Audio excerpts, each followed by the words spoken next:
ایک بڑا پیارا سا تجربہ میں آپ کے ساتھ شیئر کروں گا. کچھ عرصے پہلے میں عجمان میں تھا. عجمان دبئی کے قریب ایک چھوٹا سا ملک ہے.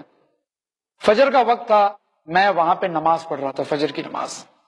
بھری ہوئی مسجد تھی. نماز ختم ہونے کے بعد میں نے دیکھا ایک شخص موٹا پہلوان, مڈل کلاس کا لگ رہا تھا, کوئی پیسے والا نظر نہیں آ رہا تھا, ایک کونے میں بیٹھ کر دعا کر رہا ہے. اور دعا کرتے کرتے وہ رو رہا ہے, جیسے عزیز کے ساتھ کوئی دعا کیسے کرتا ہے, روتے روتے دعا کر رہا ہے. تو میری نظر, میری توجہ وہاں گئی, اٹینشن میرا وہاں, اور دیکھتے رہا یہ آدمی, یہ شخص یہ دعا کرتے جا رہا ہے. اتنے میں اس کا فون بجا, اس نے فون اٹھا کے بات کی.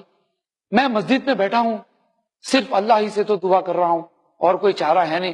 مطلب بتا رہا تھا کہ پرابلم اتنی سیریس نظر آ رہی ہے کہ اللہ کے سوائے کوئی مدد نہیں کر سکتا. وہ رو رو کے دعا کر رہا ہے. مجھے بھی دلچسپی ہوئی, کیا بات ہے بھائی, ایک آدمی اتنا کیوں رو رہا ہے مسجد میں فجر کے وقت. تو میں جا کر ذرا سا قریب بیٹھ گیا دیکھنے کے لیے, ہو سکتا ہے شاید میں کچھ کام آ جاؤں اس کو. اب وہ شخص دعا کر رہا ہے. اس کے بعد دعا ختم کی, آنسو پوچھے, اٹھ کے جانے لگا. میں بھی اٹھا, اس کے ساتھ گیا. میں نے کہا بھائی جان السلام علیکم. وعلیکم السلام. آپ کو مسجد میں دیکھ رہا تھا, آپ رو رہے تھے, اور میں اتنے سالوں سے مسجد میں نماز پڑھتا ہوں, اس طرح سے میں نے لوگوں کو مسجد میں رو کر اتنی لمبی دعا مانگتے ہوئے دیکھا نہیں ہے. تو میں نے سوچا شاید آپ کو کوئی تکلیف ہے, میں آپ کے کچھ کام آ سکتا ہوں. تو کہنے لگا میری بھتیجی بیمار ہے اور ہاسپٹل میں ایڈمٹ ہے.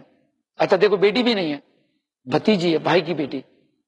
تو میں نے کہا بھائی صاحب کچھ پیسے کی ضرورت ہے آپ کو, یو وانٹ اینی ہیلپ؟ کیونکہ آدمی کب اللہ کے پاس آتا ہے, عام طور پہ ایک دم کوئی بھی راستہ نظر نہیں آتا ہے, تب سب سے لاسٹ میں اللہ یاد آتا ہے کہ نہیں. سارے سورسز ختم, دوست نے ہاتھ اوپر کر دیا, فرینڈز نے نہ کہہ دیا, پیرنٹس تو ڈانٹیں گے, ہیلپ ہی نہیں کریں گے, چاچا تو ڈیڈی کو شکایت کریں گے, nobody is there to help you.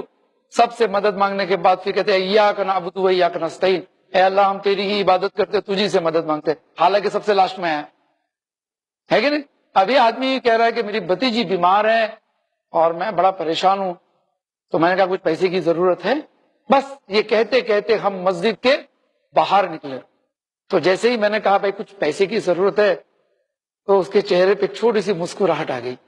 ابھی رو رہا تھا, ایسے مسکراہٹ, میرے کندھے پہ ہاتھ رکھا اور کہا وہ جو سپر مارکیٹ ہے نا وہ میرا ہے, اور یہ گاڑی ہے نا یہ بھی میری ہے. تو میں نے کہا بھائی آپ اتنا رو رو کے دعا کر رہے تھے, میں سمجھا غریب ہے آپ, اچانک سی ضرورت آ پڑی ہوگی آپ کو. تو کہ نہیں, جب بھی تکلیف ہو نا اللہ سے مانگنا چاہیے. ٹھیک ہے ہمارے پاس پیسے ہیں, پیسے سے تھوڑی کسی کی جان بچ سکتی ہے, گاڑی سے تھوڑی جان بچے گی. اچھے سے اچھے ہاسپٹل میں رکھ کے آؤں میری بھتیجی کو, لیکن جو کام اللہ کر سکتا ہے وہ پیسہ تھوڑی کر سکتا ہے, طاقت تھوڑی کر سکتی ہے, ڈاکٹر تھوڑی کر سکتا ہے. اور یہ کہہ کے وہ چلا گیا. میں سوچتے رہا کہ کیا بات ہے, آج بھی دنیا میں ایسے لوگ ہیں, پیسے والے لوگ بھی, کہ ضرورت محسوس ہونے پر سب سے پہلے انہیں اللہ یاد آتا ہے. میں بھی مسجد میں گیا, میں نے بھی اس طرح سے دعائیں کرنے کی تھوڑی سی کوشش کی کہ بھائی ہماری بھی دعائیں دیکھیں کیسی ہے, ہم کہاں ہیں. پھر میں نے سوچا کہ پچھلے وقت کب میں اللہ کے سامنے رویا تھا اس طرح سے, یاد نہیں آ رہا ہے, ایک لمبا عرصہ گزر گیا.